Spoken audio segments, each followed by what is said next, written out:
el RCP básico. Ya hemos comentado, y esto siempre es bueno enfatizarlo, ¿no? Porque las guías se renuevan o se renovaban cada 5 años, pero desde el 2015 han habido más actualizaciones de las cuales siempre AJA nos tiene permanentemente informados a través de boletines. Así que de las guías del 2010, que fueron las que generaron el gran cambio respecto a los aspectos de la reanimación como la conocemos, pasando por las del 2015, que nos indicaron todos este concepto de la calidad de la reanimación, al 2018, que tienen que ver con la cardiopatía, la reanimación en cardiopatías congénitas, pasando al 2019, donde se nos hicieron aclaraciones muy precisas y muy puntuales de la parte básica hasta la parte avanzada, y las guías del 2020, básicamente, que constan del update que hubo en el contexto del COVID, que lo relatamos el día de ayer, y las guías del 2020 per se, que salieron en octubre del año pasado.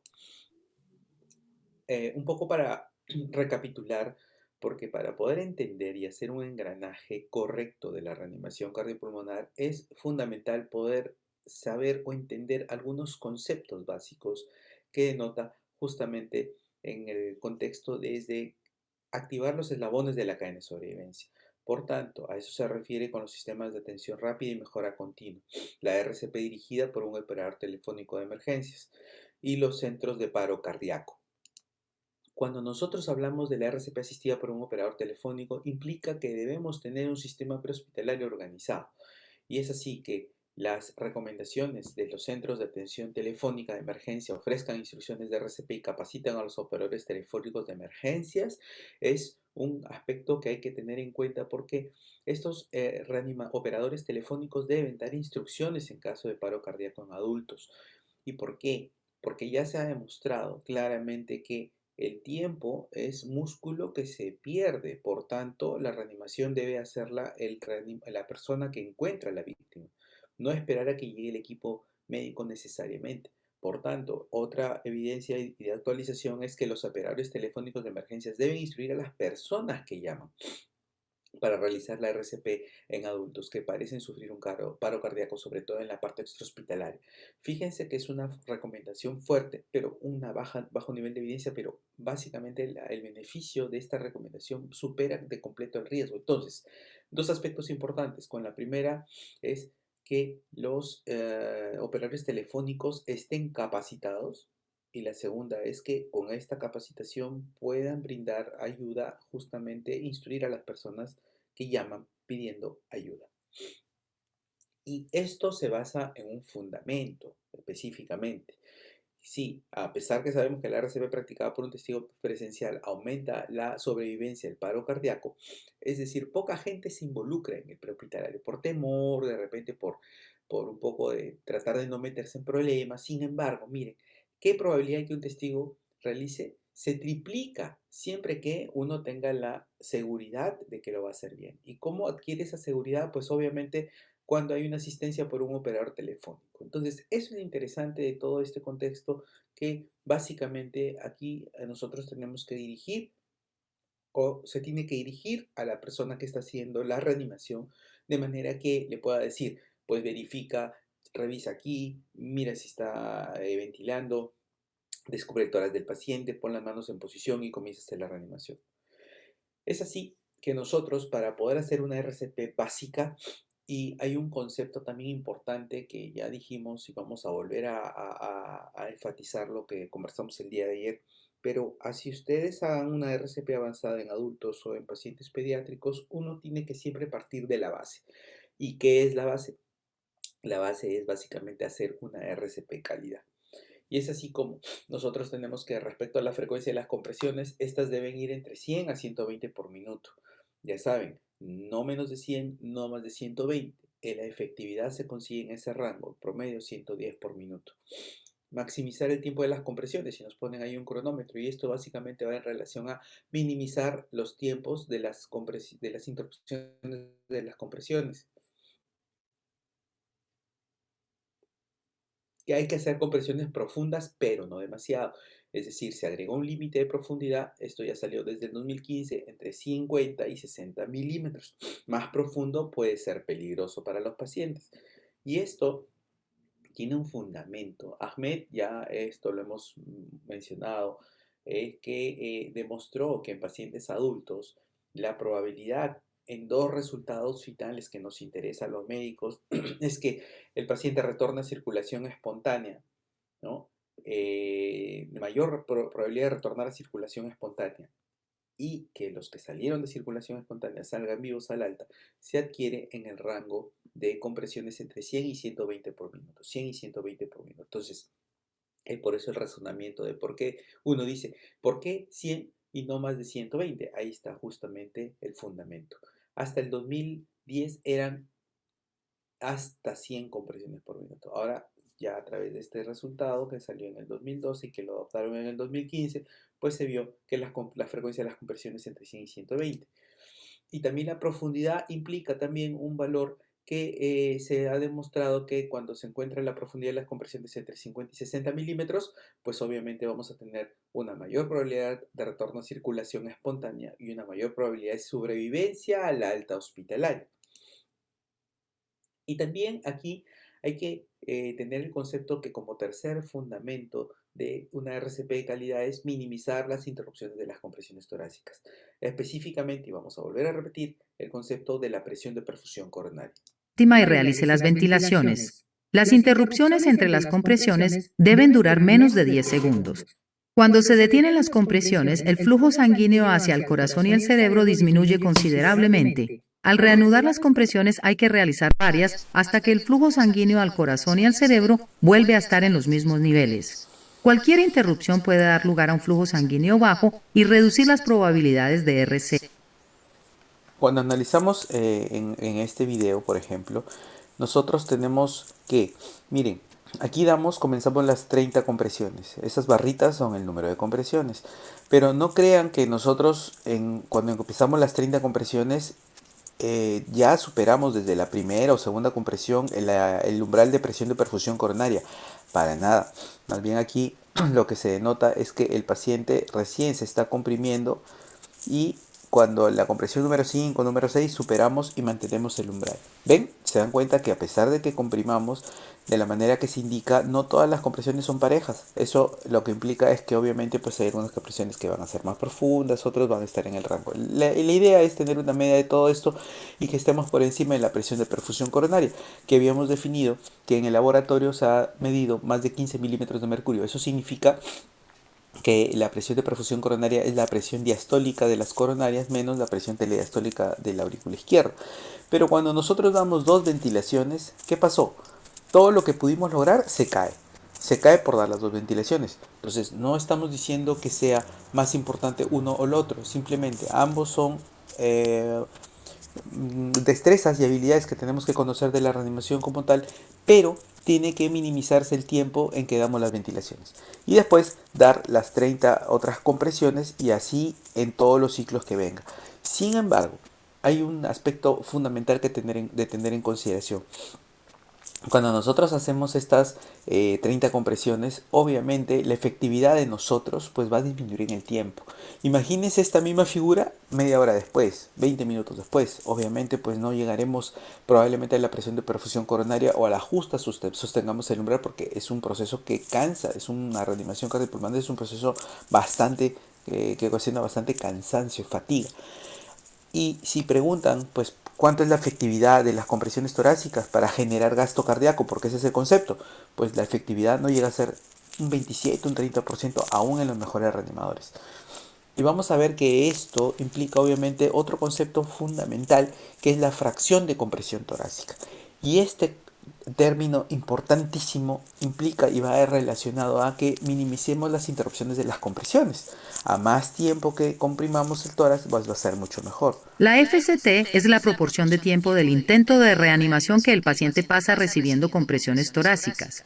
Un número bajo de interrupciones se asocia a un mayor RCE y a una mayor probabilidad de supervivencia tras el alta hospitalaria. Una fracción de compresión torácica alta mejora la tasa de supervivencia. Se recomienda una fracción de compresión torácica de al menos el 60%, pudiendo alcanzarse a menudo un 80% con un buen trabajo de equipo. Entonces, esta fracción de compresión torácica ya habíamos mencionado el día de ayer y volvemos a enfatizar que cuando nosotros necesitemos hagamos un proceso de reanimación cardiopulmonar, si la duración de la reanimación duró 10 minutos aproximadamente, ese 80% de efectividad significa que 8 minutos de los 10 debemos haber hecho compresiones torácicas. Miren qué interesante. El resto, uno dice, ¿y qué hacemos en el resto? Pues en el resto analizamos los ritmos, de repente manejamos una vía aérea, de repente damos las dos ventilaciones, de repente nos toca desfibrilar, es decir, los tiempos donde no se haga compresiones deben ser los mínimos. La meta de un equipo bien cuajado, un equipo de alta performance, es que llegue al 80% de las compresiones torácicas. Y eso está en base al mismo estudio de Ahmed, en el cual él indicaba que mientras mejor sea el porcentaje que nosotros comprimamos el tórax con esas características de profundidad y velocidad que ya hemos detallado, la probabilidad que el paciente retorne a circulación espontánea es mucho mayor cuando está entre el 60 al 80% y mucho mejor entre el 80 al 100%.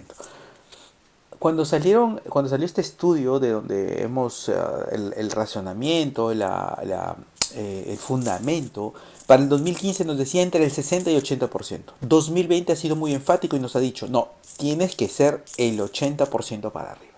Muy enfático en ese sentido. Y es por eso que tenemos nosotros los despachadores que guían.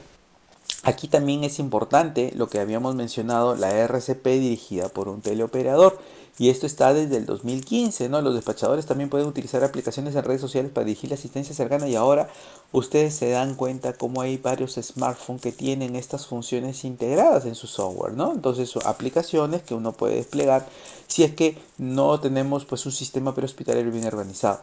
Y el apoyo audiovisual, sobre todo lo que les había mencionado, los dispositivos de feedback o retroalimentación, que lo que hacen es que nosotros tengamos una calidad de la RCP guiada y dirigida, objetivada. Es decir, ya no me cuentan el hecho de decir entre 5 y 6 centímetros, sino que nosotros tenemos que hacer y desplegar nuestra aplicación para comenzar a hacer la reanimación según pues algo objetivo y evidente. Y es así que nosotros tenemos estos dispositivos de feedback o dispositivos audiovisuales que ya, como mencionamos, se convierten en guías objetivas de nuestra calidad de RCP. Es decir, se interponen entre el tórax del paciente, el talón de las manos del reanimador, y es aquí donde algunos tienen conexión hacia otros dispositivos electrónicos como una tablet, una computadora, una laptop.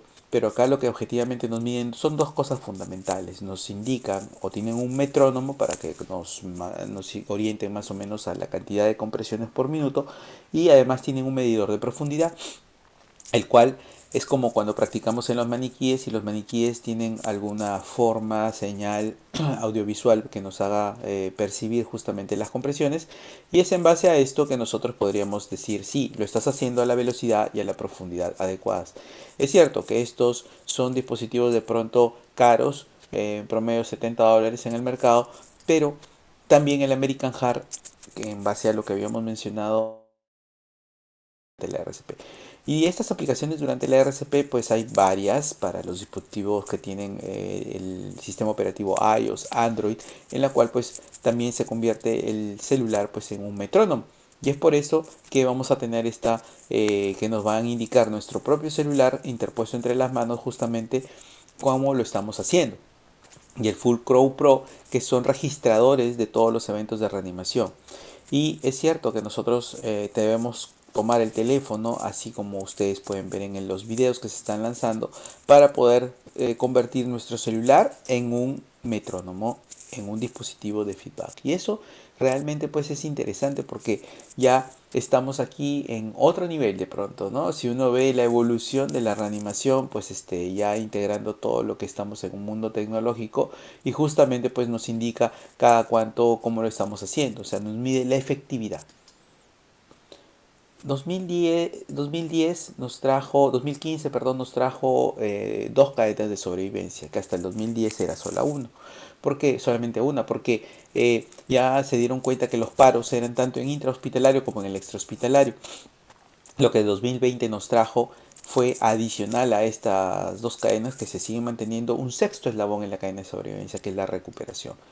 Y al respecto debemos mencionar que cuando nosotros veamos el color azul, es el que define a lo que es BLS, nosotros vamos a tener algunos componentes que indican una RCP de calidad. ¿De acuerdo? ¿Cuáles son estos componentes? Fíjense, verificación de la escena, reconocimiento del paro cardíaco y en los diferentes grupos etarios. Hablamos de adultos y adolescentes, niños hasta los 8 años o hasta el inicio de la pubertad aproximadamente, lactantes hasta excluyendo los recién nacidos hasta el año de edad. Entonces, ¿qué tenemos acá? Verificación de la escena. Asegurarse que la escena sea segura. Mucho cuidado en el contexto de COVID, uno tiene que asegurarse muchísimo más desde este punto de vista. Reconocimiento del paro cardíaco. Verifique la respuesta o el estado de conciencia del paciente, fíjese si ventila, verifique si tiene pulso. Esto se debe hacer en forma simultánea, el pulso y la respiración, por no más de 10 segundos. Si es que no tiene pulso y no ventila, pues obviamente y no hay respuesta de inicio, pues tenemos que activar el sistema de emergencias. El que ustedes hayan establecido en su propio establecimiento o a nivel nacional, pues si estamos en la calle será el 116, ¿no? Los bomberos o el SAMU de pronto. Lamentablemente no tenemos un sistema prehospitalario unificado. Una vez que se activa el sistema de respuesta a emergencias, pues obviamente hay que empezar la reanimación cardiopulmonar. En el adulto inmediatamente, pero en el pediátrico sí tiene una consideración. Si es que el paro no ha sido evidenciado, es decir, nadie sabe qué pasó y al niño o al lactante se le encuentra simplemente en esa posición, pues uno tiene que dar 2 minutos de RCP antes de activar el sistema. Si lo evidencia, si el paro es evidenciado en el niño o en el lactante, se procede como en el adulto, activar el sistema de emergencia y luego hacer la reanimación.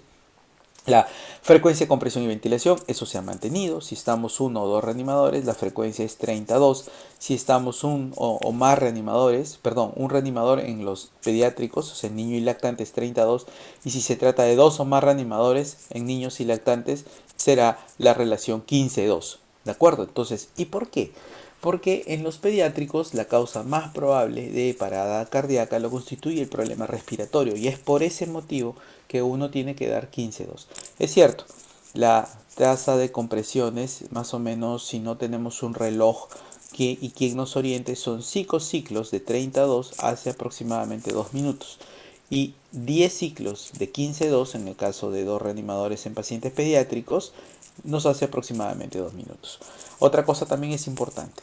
Si nosotros tenemos al paciente con intubado, es decir, con un tubo endotraqueal, una máscara laringe o está con cricotiridotomía, traqueostomía, ya la frecuencia de las compresiones es disímil. ¿Qué quiere decir? Que quien está en el tórax comprime de corrido sin parar y quien está ventilando va a dar una ventilación cada 6 segundos. Y este es un hecho que queda así como tal, cada 6 segundos. Pero en los pediátricos, este es uno de los cambios que ha habido en el American Heart. En los pediátricos, hasta el 2015 era igual que en el adulto, pero ya a partir del 2020 lo que se nos dijo es, oiga, pero si estamos diciendo que si la causa número uno de parada cardíaca es el paro respiratorio, pues debemos dar una ventilación cada 2 a cada 3 segundos. Quiere decir que vamos a bolsear al paciente entre 20 a 30 ventilaciones por minuto, de manera asincrónica con quien está comprimiendo. El que está comprimiendo se va a sostener en sus 100 a 120 de manera continua por 2 minutos y el que ventila lo va a hacer de una manera cada 2 a cada 3 segundos.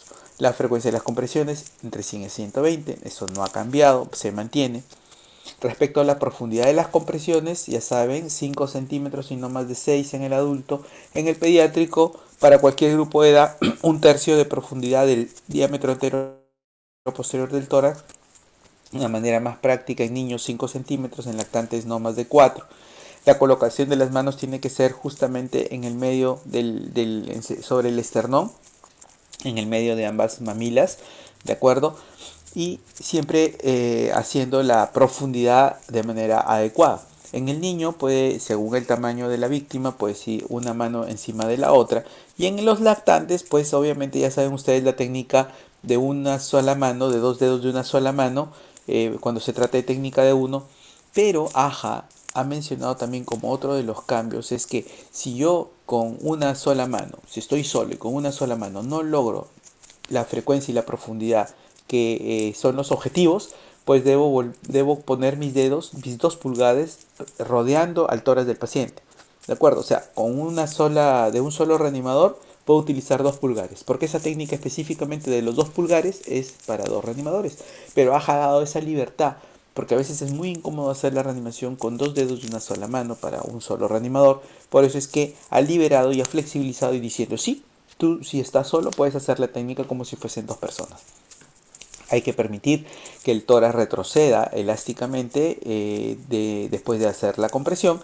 Y como les decía, otro énfasis que ha colocado el American Heart para este 2020 es que la frecuencia de la fracción de compresión torácica tenga una meta del 80% o más. ¿Ven? Como esto es el énfasis de la RCP básica. Si ustedes se han dado cuenta, los cambios son muy poquitos, pero son sumamente importantes.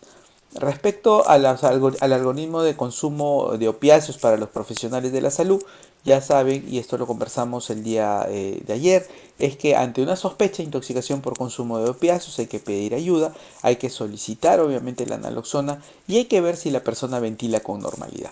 Si la persona ventila con normalidad, entonces debemos estar vigilantes ante cualquier episodio de deterioro y considerar si es que ha habido pues obviamente la prueba objetiva de que el paciente ha recibido o ha consumido opiáceos, considerarle el uso de la naloxona. Pero ¿qué pasa si el paciente no ventila con normalidad? ¿De acuerdo? Entonces, pero si tiene pulso, estaremos ante un paro respiratorio. Y si estamos ante un paro respiratorio, obviamente hay que soportarlo, hay que al paciente manejarlo con el AMBU. ¿De acuerdo? Una ventilación cada 6 segundos, 10 ventilaciones por minuto. Y considerar administrarle la naloxona. Pero si el paciente no respira y no tiene pulso, es decir, está en paro, hay que empezar la RCP, una RCP de alta calidad. Y aquí no hay que desesperarnos ya por la naloxona. Si se dan cuenta, la prioridad la adquiere la RCP. Si nosotros tenemos la naloxona, pues le colocaremos la naloxona. Pero no desesperarse y dejar de hacer lo importante que es la RCP por conseguir la naloxona. Otro contexto que ya hemos dicho del soporte vital básico en el contexto del COVID, y como ustedes pueden ver acá en esta lámina, la evaluación es similar como acabamos de mencionar en el recuadro, es decir, verificar la conciencia, el pulso, respiración y activamos el sistema. Solamente una consideración. Dentro de los procedimientos que más generan aerosol tenemos justamente a las compresiones torácicas o a la RCP en general. ¿De acuerdo? Entonces, es importante que el paciente tenga una mascarilla, como ustedes pueden ver ahí.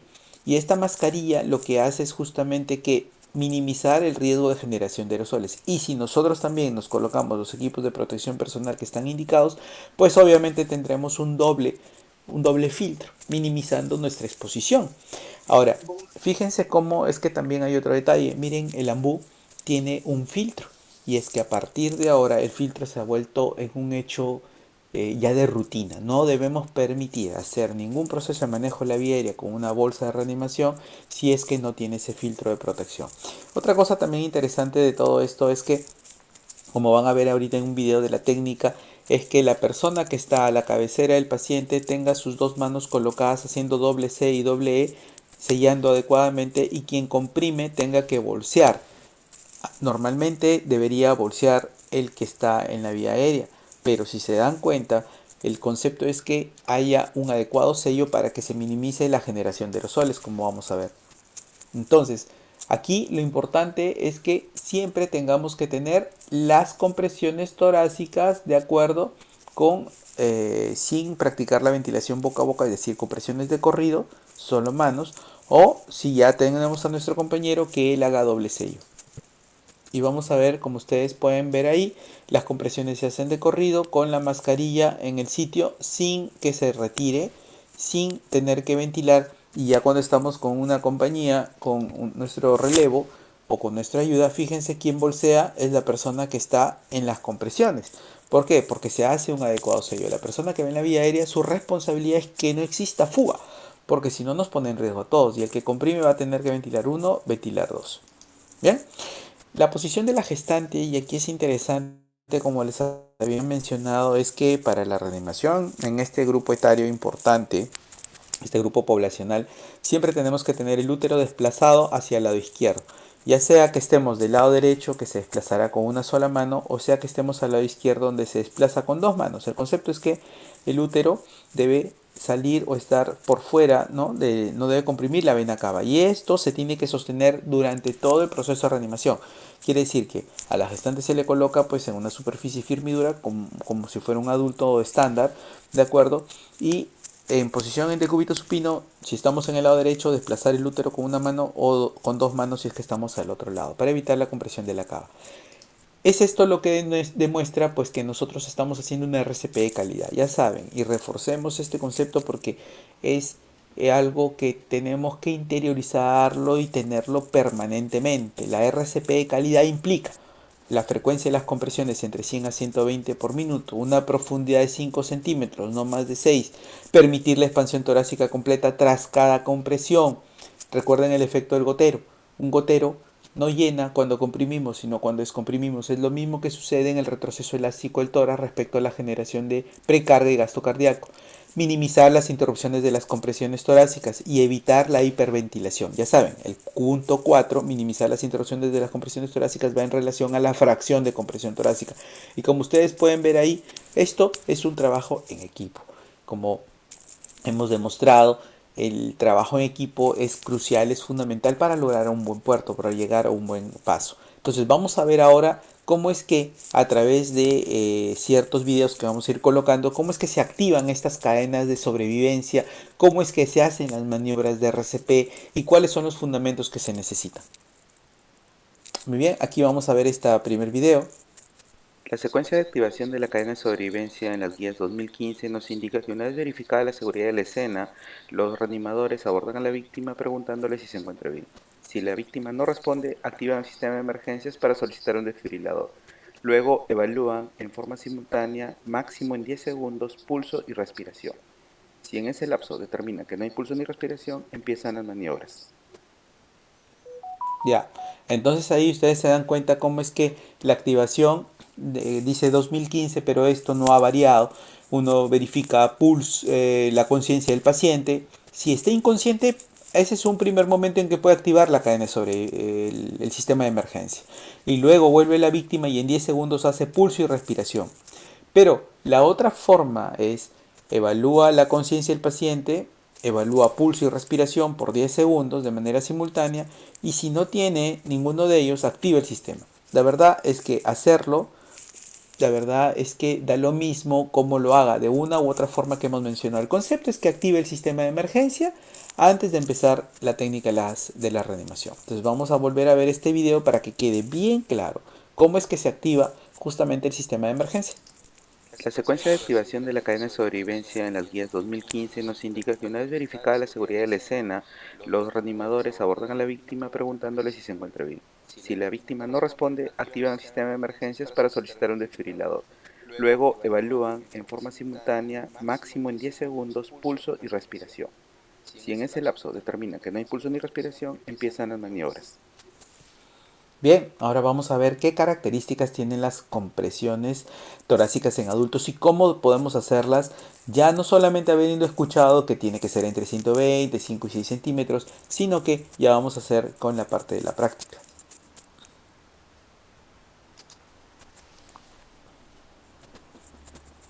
Practicaremos las compresiones torácicas. Hay que cerciorarse de que la víctima se encuentra acostada boca arriba sobre una superficie firme y plana. Si necesita retirar alguna prenda del tórax de la víctima, hágalo rápidamente. Más adelante abordaremos lo que hay que hacer si alguien no responde ni respira pero tiene pulso. De momento, supondremos que no hay pulso, por lo que será necesario realizar compresiones. Al comenzar con las compresiones se inicia la secuencia CAB. Compresiones, apertura de la vía aérea y buena ventilación. En los primeros minutos posteriores al paro cardíaco, habrá oxígeno en el torrente sanguíneo de la víctima, por lo que iniciar la RCP con las compresiones torácicas puede hacer que se bombee la sangre oxigenada hacia el cerebro y el corazón. Después de las compresiones, abra la vía aérea de la víctima y realice las ventilaciones. Las interrupciones entre las compresiones deben durar menos de 10 segundos. Cuando se detienen las compresiones, el flujo sanguíneo hacia el corazón y el cerebro disminuye considerablemente. Al reanudar las compresiones hay que realizar varias hasta que el flujo sanguíneo al corazón y al cerebro vuelve a estar en los mismos niveles. Cualquier interrupción puede dar lugar a un flujo sanguíneo bajo y reducir las probabilidades de RCE.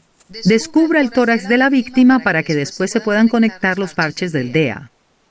Para comenzar, coloque el talón de una mano en el centro del tórax desnudo del maniquí, sobre la mitad inferior del esternón. Coloque el talón de la otra mano encima de la primera. Asegúrese de que los hombros están justo encima de las manos, con los codos rectos. Cuando se disponga a comenzar, recuerde que debe comprimir el esternón para conseguir la profundidad adecuada. Comprima fuerte y rápido. Puede guiarse por la información de la pantalla mientras realiza las compresiones. Va a realizar 3 series de 30 compresiones. Y recuerde que vamos a hacer compresiones a un ritmo de 100 a 120 por minuto contando en voz alta, asegurándonos de que tengan una profundidad de al menos 5 centímetros o 2 pulgadas y dejando que el tórax se expanda después de cada compresión. Haremos una pausa para que todo el mundo se pueda poner en posición. Entonces, como ustedes habrán visto, acá está todo el fundamento ya puesto en la práctica de toda la teoría que hemos visto. Y en el siguiente video vamos a ver justamente la técnica de las compresiones. Si ustedes tienen un reloj, fíjense cuánto más o menos van a dar de compresiones, ¿sí? Para que vean cómo es el promedio entre 110 más o menos que está pautado este video. Lo que sí les comento es que a veces después de 30 compresiones damos 2 ventilaciones, pero en el contexto de COVID solamente hacemos RCP con las manos, como indicamos el día de ayer. RCP con solo manos.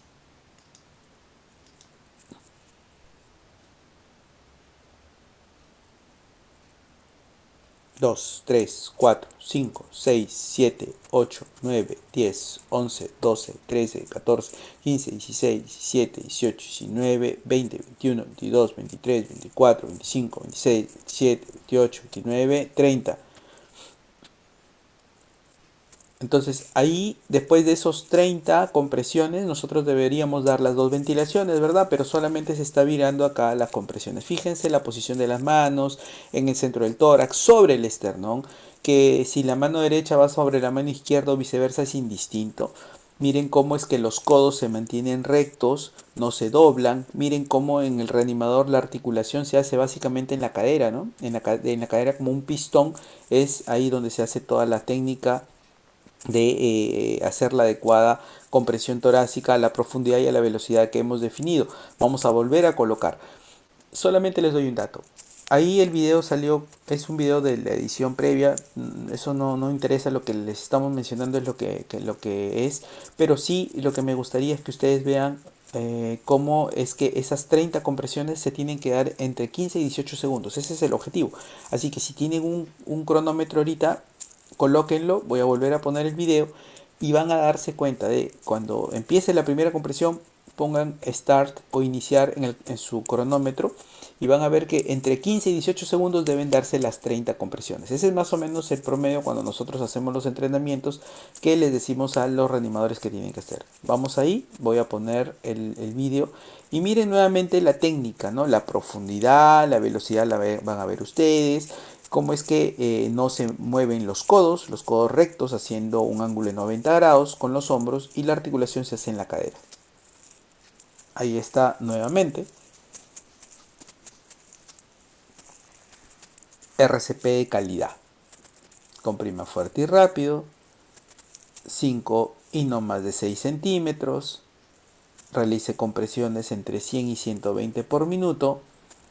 ¿De acuerdo? Sobre el tórax del paciente, específicamente sobre el esternón, y permitiendo, como decía ahí, que el tórax retroceda, es decir, no quedando nuestras manos ahí presionadas todo el tiempo, sino permitiendo que el tórax retroceda para que se genere gasto cardíaco. Entonces ya se dan cuenta cómo es que es importantísimo comenzar a hacer una RCP de calidad y todos los aspectos que esto genera. Bien.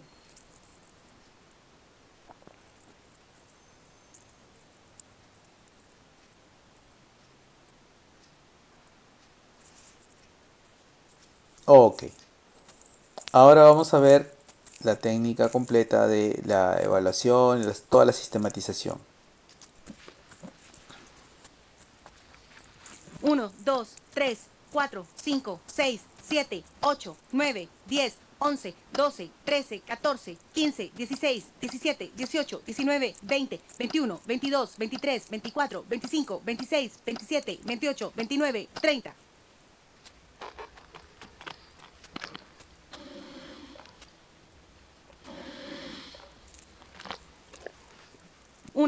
2, 3, 4, 5, 6, 7, 8, 9, 10, 11, 12, 13, 14, 15, 16, 17, 18, 19, 20, 21, 22, 23, 24, 25, 26, 27, 28, 29, 30.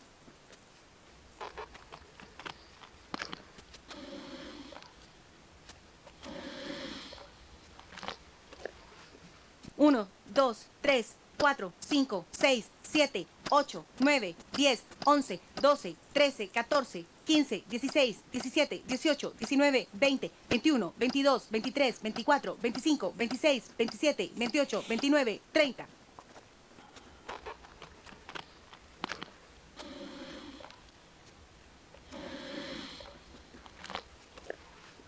1, 2, 3, 4, 5, 6, 7, 8, 9, 10, 11, 12, 13, 14, 15, 16, 17, 18, 19, 20, 21, 22, 23, 24, 25, 26, 27, 28, 29, 30.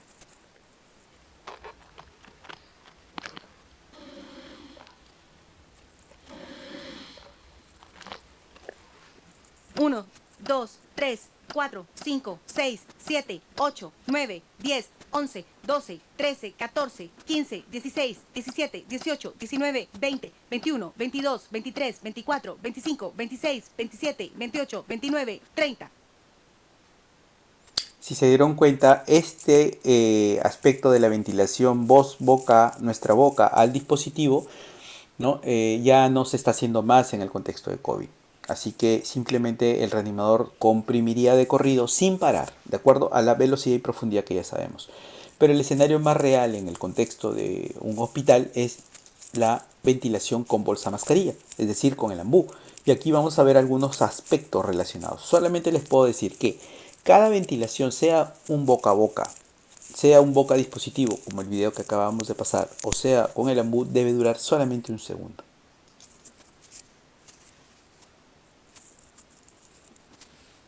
Más adelante practicaremos la RCP con 2 reanimadores.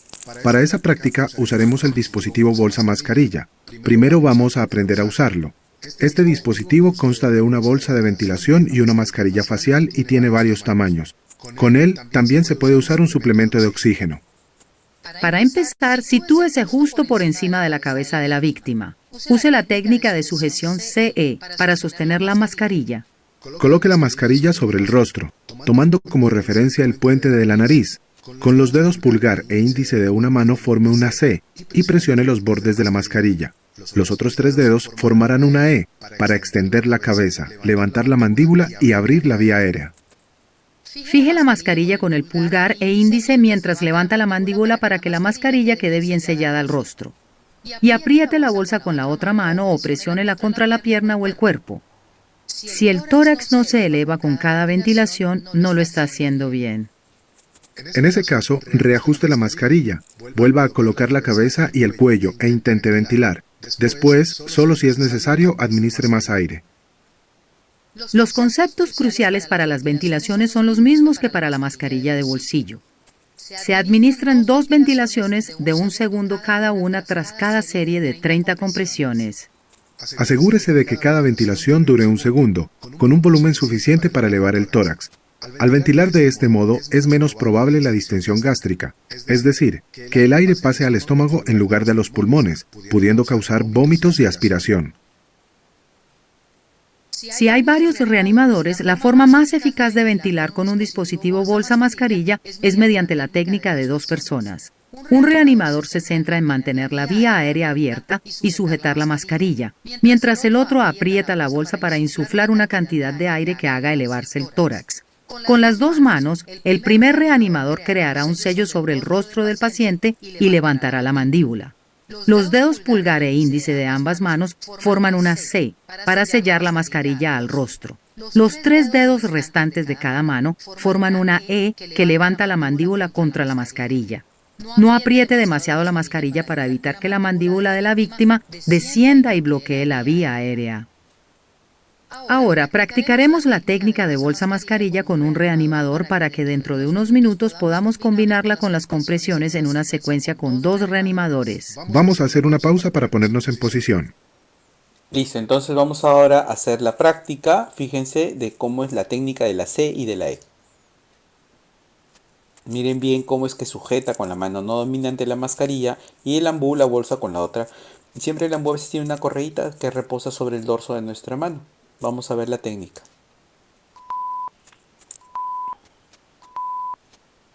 Ventile 2 veces.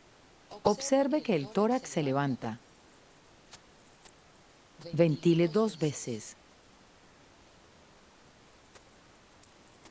Ventile 2 veces. Ventile 2 veces.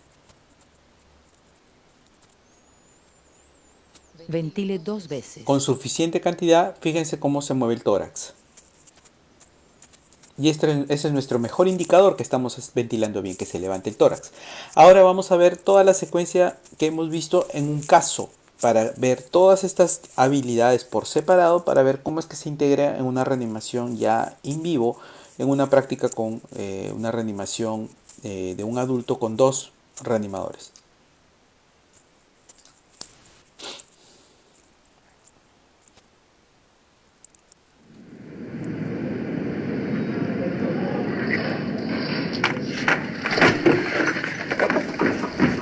Señor, señor, ¿está bien? ¿Me oye? Voy por el DEA y el equipo de reanimación.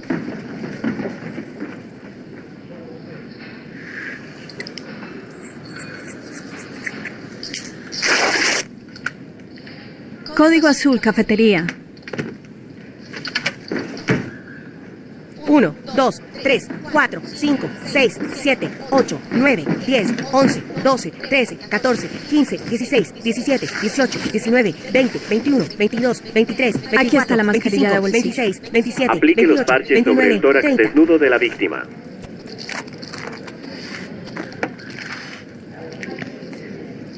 Uno, 2, 3, 4, 5, 6, Conecte 7, los parches. 8, 9, 10, 11, 12, 13, 14, 15, 16, 17, 18, 19, Analizando el 20, ritmo. 21, No toque a la 22. víctima. Todos atrás. Sepárense. Nos cambiamos después. Se recomienda descarga.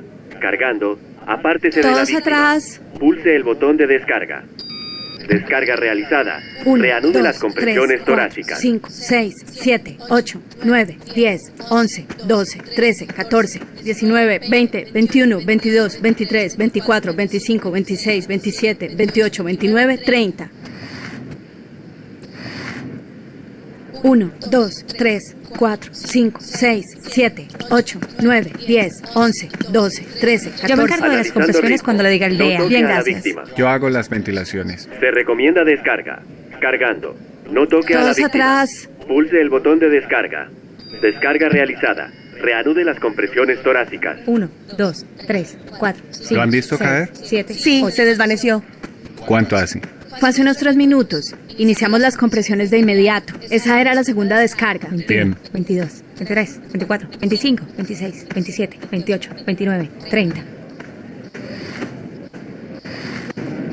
1, 2, 3, 4, 5, 6, 7, 8. Interesante, ¿verdad? Entonces eso es lo ¿Ha visto que la intervención rápida de la enfermera que realizó la como les decía, ¿no? Estas intervenciones tienen que ser ya sincronizadas. Todo lo que uno puede a veces en la teoría decir paso a paso y todo lo demás, vieron cómo se ejemplifica acá. Ahora vamos a reforzar otra vez a través de otro video cómo es la RCP en adultos con 2 reanimadores. ¿De acuerdo? Un dato interesante, cuando colocan el DEA, fíjense que el reanimador que está en las compresiones no interrumpe las mismas. Es eso a lo que nosotros le llamamos minimizar las interrupciones de las compresiones torácicas.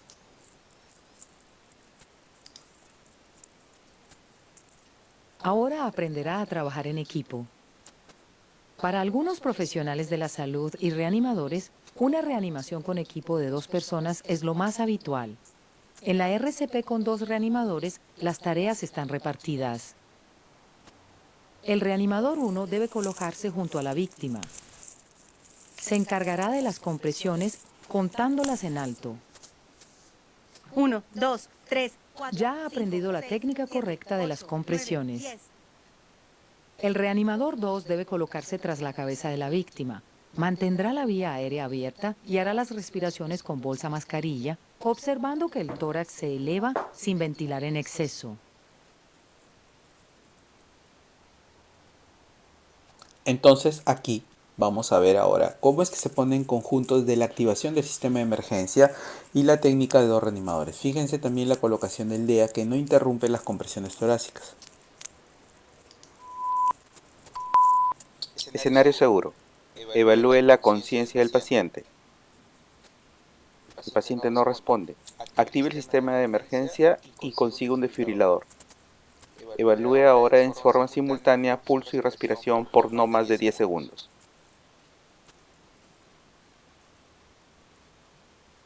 No tiene pulso, no respira. 1, 2, 3, 4, 5, 6, 7, 8, 9, 10, 11, 12, 13, 14, 15, 16, 17, 18, 19, 20, 21, 22, 23, 24, 25, 26, 27, 28, 29, 30.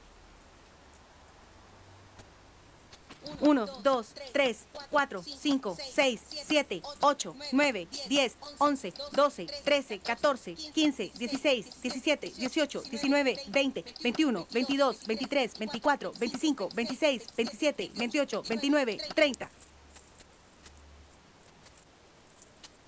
1, 2, 3, 4, 5, 6, 7, 8, 9, 10, 11, 12, 13, 14, 15, 16, 17, 18, 19, 20, 21, 22, 23, 24, 25, 26, 27, 28, 29, 30. 1, 2, 3, 4, 5, 6, 7, 8, 9, 10, 11, 12, 13, 14, 15, 16, 17, 18, 19, 20, 21, 22, 23, 24, 25, 26, 27, 28, 29, 30. 1, 2, 3, 4, 5, 6, 7, 8, 9, 10, 11, 12, 13, 14, 15, 16, 17, 18, 19, 20, 21, 22, 23, 24, 25, 26, 27, 28, 29, 30. Bien, entonces ya hemos visto a través de dos videos cómo es que se tienen que hacer todas estas maniobras de RCP. Este es el RCP básico, obviamente, pero esto es crucial para poder hacer un avanzado. O sea, definitivamente acá nosotros necesitamos tener el concepto bien claro. Pero el escenario más real cuando nosotros hacemos es obviamente tener pues una reanimación de calidad. Y esto implica en un escenario avanzado que hay que dar una ventilación cada 6 segundos mientras se realicen las compresiones torácicas continuas. Es decir, si el paciente está intubado, ya no tenemos por qué hacer ciclos de 30 a 2, ya no. Se comprime de corrido y el que ventila va a ventilar una vez cada 6 segundos. ¿Y esto por qué? Porque hay que minimizar las interrupciones de las compresiones torácicas. Y vamos a ver ahora a través de este video y que ustedes juzguen si es que esta técnica es apropiada o no. La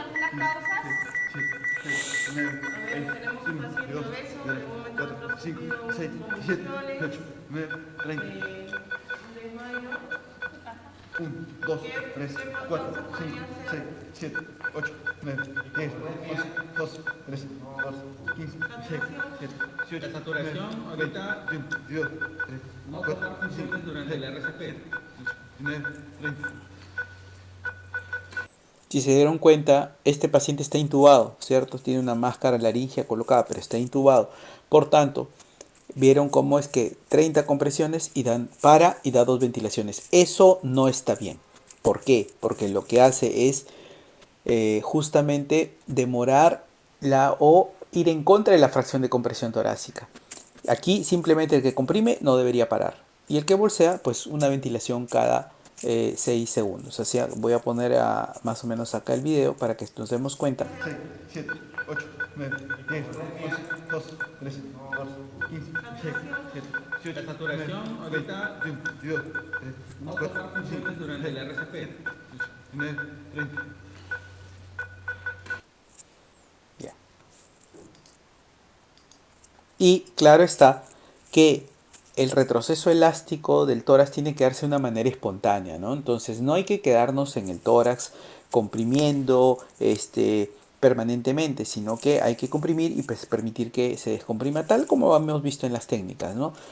Y esto, otra cosa interesante también es que, como dice ahí, que la hiperventilación no es una técnica adecuada hoy por hoy, porque se ha demostrado que no mejora la sobrevivencia y más bien lo que hace es aumentar la presión intratorácica, lo cual hace que disminuya el retorno venoso. Y si disminuye el retorno venoso, obviamente, pues vamos a tener alteraciones a la hora que en el gasto cardíaco, ¿no? Entonces, lo poco que podamos generar ese 27 a 30% de compresión, de generación del gasto cardíaco, se va a perder definitivamente. Así que hay que tener los conceptos bien claros respecto a la hiperventilación en el contexto de un paciente con reanimación cardiopulmonar que está proscrito completamente. Como les dije, la hiperventilación solo está demostrado en algunos aspectos, como por ejemplo la hipertensión endocraniana. Ahí solamente vale, en el resto ya no tiene ningún sentido.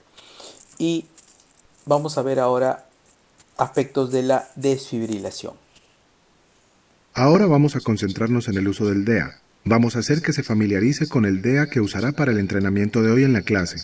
Aunque los DEA pueden variar entre sí, hay 4 pasos universales para utilizarlos. Para empezar, encienda el DEA. Abre el maletín de transporte o la parte superior del equipo y encienda el DEA. Algunos se encienden automáticamente al abrir la tapa.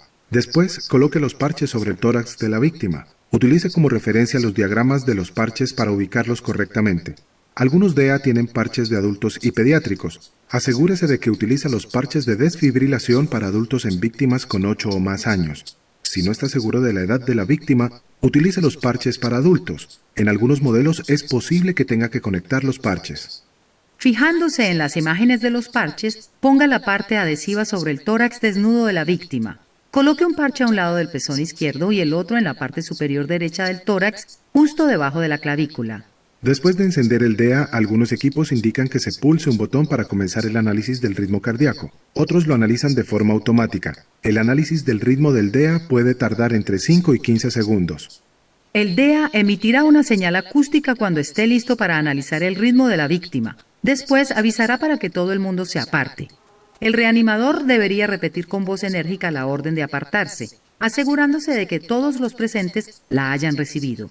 Cuando el DEA termina el análisis, si se aconseja una descarga, se cargará y repetirá la orden de apartarse.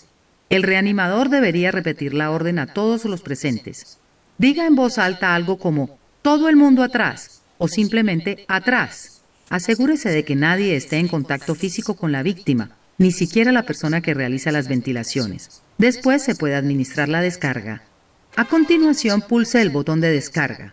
La descarga puede producir una contracción repentina de los músculos de la víctima. Cuando el DEA aplique la descarga, reanude de inmediato la RCP con las compresiones torácicas. No retire el DEA ni lo apague. El dispositivo repetirá el ciclo de análisis y descarga cada 2 minutos. Siga las instrucciones de voz del DEA. Si en algún momento el DEA indica que no se aconseja la descarga, inicie las compresiones torácicas de inmediato. Al usar el DEA se han de tener en cuenta algunas situaciones especiales. Primero, si la víctima tiene vello en el pecho, este puede impedir que se peguen los parches. Si el DEA solo tiene un juego de parches, se debe usar una rasuradora. Con ella puede rasurar rápidamente la zona para poner los parches. Si el DEA incluye 2 juegos de parches de desfibrilación para adulto, puede aplicar uno sobre el tórax con vello. Si el vello impide que los parches estén en contacto con el tórax, el DEA debería indicar que compruebe los parches. En ese caso, presione los parches para adherirlos. Si siguen sin pegarse, tire con fuerza de los parches para arrancar el vello. Después, vuelva a pegar el otro juego de parches sobre la piel. Si hay agua en el tórax de la víctima, puede ser problemático. Podría hacer que la descarga circulase a través del agua entre los parches, impidiendo que se administre una energía de descarga efectiva al corazón. Si la víctima yace sobre agua, se debe trasladar de inmediato a un lugar seco. En cambio, si la víctima está acostada sobre nieve o un charco pequeño, puede usar el DEA. Y si el tórax está cubierto con agua o sudor, séquelo antes de conectar los parches. Pero hágalo rápido. No es necesario que esté totalmente seco. Algunas personas tienen marcapasos o desfibriladores implantados justo donde se colocan los parches. Estos dispositivos son como un bulto redondo o cuadrado más pequeño que una baraja de cartas. Si aprecia este bulto, evite poner el parche justo encima. Tampoco coloque el parche del DEA sobre un parche de medicamento. Si hay un parche de medicamento en el lugar donde necesita poner el parche del DEA, retírelo y limpie rápidamente el tórax antes de aplicar el parche del DEA. Si en su centro de trabajo hay un DEA, familiarícese Muy bien, escuchamos todo lo concerniente a desfibrilación y vamos a tener una clase también que nos va a relatar respecto a este punto para reforzar, para analizar, para que ustedes puedan despejar todas sus dudas. Y es que obviamente el timing de la reanimación y de la desfibrilación es importantísimo. A mayor tiempo que demoremos en colocar un desfibrilador, la probabilidad de sobrevivencia va a ir disminuyendo. Y esto se había medido, hasta el 2010 había una presentación muy interesante que era que por cada minuto que demoremos en colocar o que llegue en un desfibrilador, la probabilidad de sobrevivir disminuye en un 7 a un 10%. ¿Bien? Y obviamente esto es válido completamente para los pacientes que tienen pues ritmos desfibrilables, ¿no? Como fibrilación ventricular o taquicardia ventricular sin pulso. No olvidemos el concepto importantísimo que implica el hecho de integrar esta RCP básica con la dinámica de equipo. Un equipo adecuado de trabajo va a garantizar justamente que todos estos eslabones de la cadena de sobrevivencia se cumplan, manteniendo los tiempos, la calidad de la reanimación, porque hace justamente que estas funciones se puedan integrar. Quien va al manejo de la vía, a las compresiones, al monitor desfibrilador que hace la función de supervisor. Ese es el triángulo básico de la reanimación, que el que registre los tiempos tenga que estar atento a todos los movimientos, a todos los tiempos para que se cumplan de una manera estricta, que el líder de equipo tiene que estar atento también a los procesos de reanimación, a lo que implica pues justamente la calidad, mantener juntamente con el supervisor del RCP, conversar respecto a cómo están haciendo la calidad de la reanimación, y el que va a los fármacos y endovenoso pues asegurar todo lo que sea la medicación durante la parada en atención a los algoritmos de reanimación.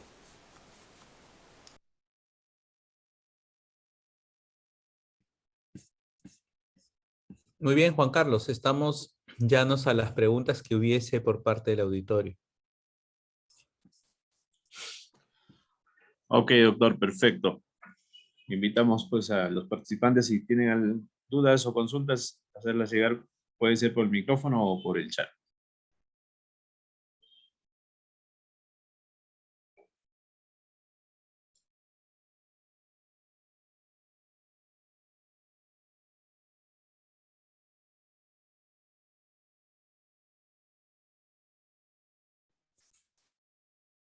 Como les comentaba en la presentación, es importante saber todo lo que es calidad, la calidad del RCP. Cuando enseñamos los cursos avanzados, el ACLS o el PALS, siempre implicamos esos aspectos. La calidad de la reanimación. Eso es un aspecto fundamental. Probablemente más que fármacos, no estoy diciendo que los fármacos no sean importantes, pero a un equipo de alto rendimiento se le mide básicamente por la efectividad que alcanza en la fracción de compresión torácica. Y eso habla en favor, obviamente, de todos los aspectos que hemos conversado de la calidad de la RCP. Buenas noches, doctor. ¿Me escucha? Sí, buenas noches. Quisiera preguntar con respecto a la obstrucción de las vías aéreas, porque a mí en mis ramas varias veces me ha pasado. ¿Qué pasa si es que yo uso una sonda nasofaringe o endotraqueal, ¿no?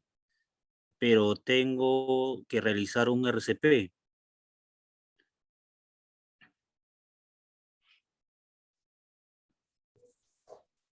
Entiendo que la pregunta es si el paciente está intubado. Sí, mayormente, como no puedo dar mayores referencias, por ejemplo, en la selva, yo me estoy enfocando en eso, donde las atenciones médicas son muy escasas. Entonces, yo tengo un paciente con obstrucción de vías aéreas y necesito usar una sonda nasofaringe o una sonda endotraqueal. Entonces, pero a la vez necesito realizar un RCP, ¿no? Una reanimación. ¿Estaría bien? ¿Cuáles son las dificultades que se me podría presentar en un paciente qué es lo que debería hacer? Claro, es que, a ver, una cánula nasofaringia o una cánula orofaringia no son vías aéreas. No es intubación. Entonces, esas cánulas Simplemente uno realiza las compresiones así como las técnicas que hemos demostrado, ¿no? Los ciclos de 32. La cánula oro o naso lo que hacen es permeabilizar la vía aérea. No contraindica nada de lo que hemos conversado. Si se asume que hay un cuerpo extraño, hay que extraerlo durante el proceso de reanimación. No hay ninguna diferencia.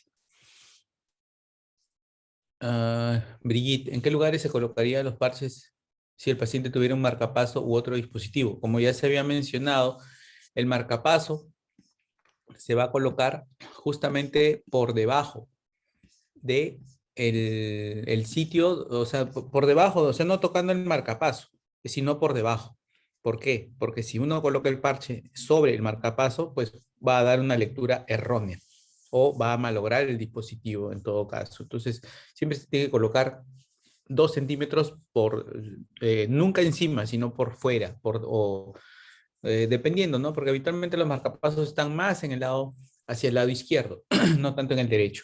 Pero si estuviera en el derecho, nunca ponerlo sobre, sino debajo. En el caso de un ahogado, las técnicas son por hipoxia. En el ahogado, lo que yo sí le sugeriría es que el paciente tiene que estar precozmente intubado. Mientras más precozmente intubado esté, es mucho mejor para un ahogado. Porque el ahogado, el problema es que se va al paro por la hipoxia, por la baja concentración de oxígeno. Por tanto, hay que priorizar la intubación.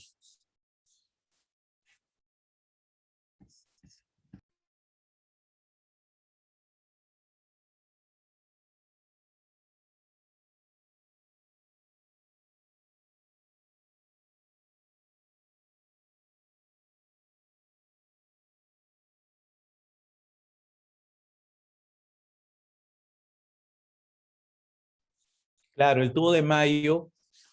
A ver, el tubo de Mayo lo que hace es ayudar para la ventilación, sí, porque lo que evita es que el paciente se obstruya con su propia lengua. Entonces, para evitar hacer la tracción manual, uno lo que hace es colocar el tubo de Mayo y tranquilamente ya está solucionado y es una gran ayuda, pues justamente para la ventilación. Así es, José. Así que si tienen un paciente que esté en paro, colocarle una cánula orofaringe o tubo de Mayo, pues es de gran ayuda. Buena intervención. ¿Cómo realizar el RCP en un paciente, en paciente con fractura de costillas? A ver, el paciente que está fracturado de costillas ya está muerto. Lo que hay que hacer es sacarlo del paro. Si ya salimos del paro y el paciente hay que ver qué hacer con esas costillas, eso será después. Lo estético, lo funcional, eso se mira después. Primero se salva la vida, luego se salva la función y luego se salva la extremidad. Así que igual la RCP sigue siendo la misma. No hay ninguna variación ahí.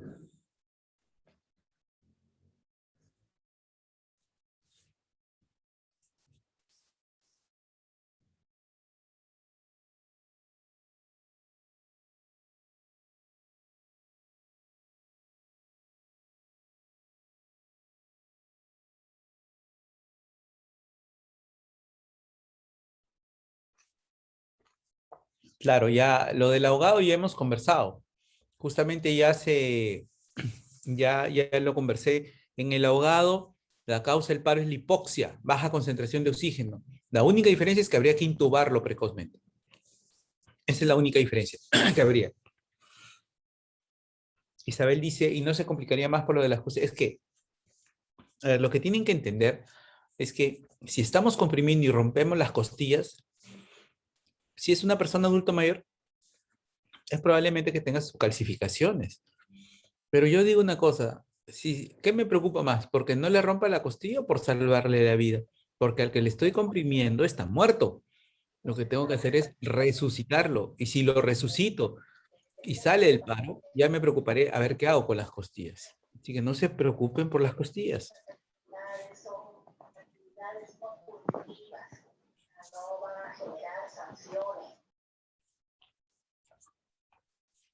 Y otra cosa para complementar, Isabel, otra cosa más. Si ustedes asumen que el paro es traumático, por decir, sufrió un trauma y tuvo fractura de costillas, y en ese contexto, hacer reanimación, yo lo pensaría 2 veces, porque la probabilidad de éxito de un paciente en traumatismo, que se haya traumatizado, salga del paro, es muy baja. Así que ese es el otro, ese es diferente, una visión diferente, una fractura de costilla en un paciente politraumatizado. Ahí hay que pensarla 2 veces en reanimar, porque probablemente pues, la probabilidad de sobrevivencia es muy bajita.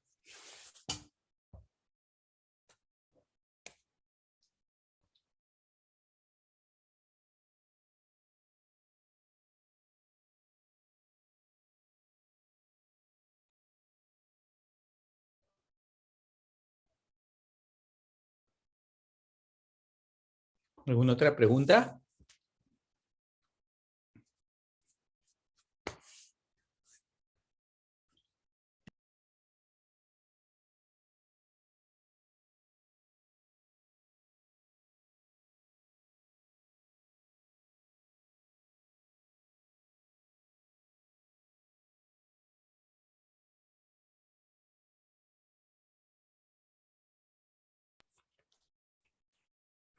Muy bien, todas las preguntas han sido muy pertinentes, muy buenas. Y recuerden que siempre cumplir con las calidades del RCP. Eso es lo que más debe marcar. Hacia ustedes hagan los cursos avanzados, lo que prima es la calidad del RCP. Eso siempre uno tiene que mantener. Muy bien, si no hubiese más preguntas.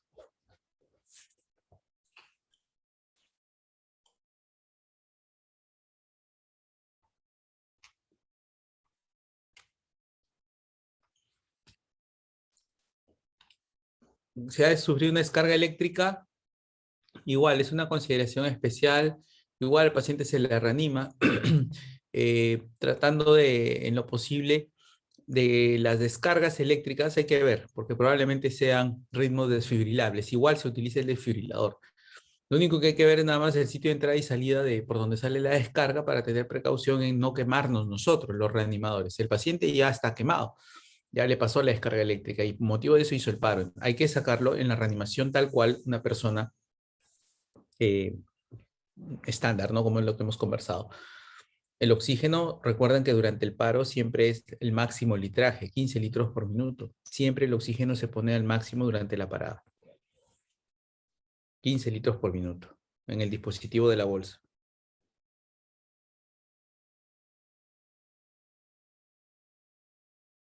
Nunca se olviden, durante el pleno paro, la máxima concentración de oxígeno, 15 litros por minuto.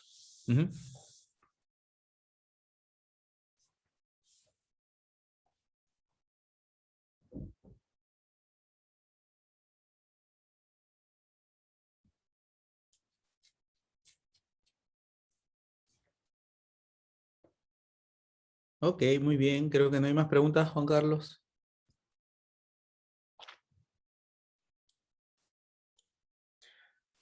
Hay una pregunta suelta por ahí, doctor, sobre una gestante. Es posible colocarle los parches.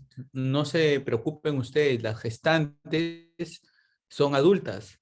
O sea, se tratan igual que un paciente no gestante. No, no hay ninguna consideración diferente. Lo único nada más es que cuando está el útero grande, segundo o tercer trimestre, se le tiene que desplazar hacia la izquierda. Nada más es lo único y los parches se colocan igual.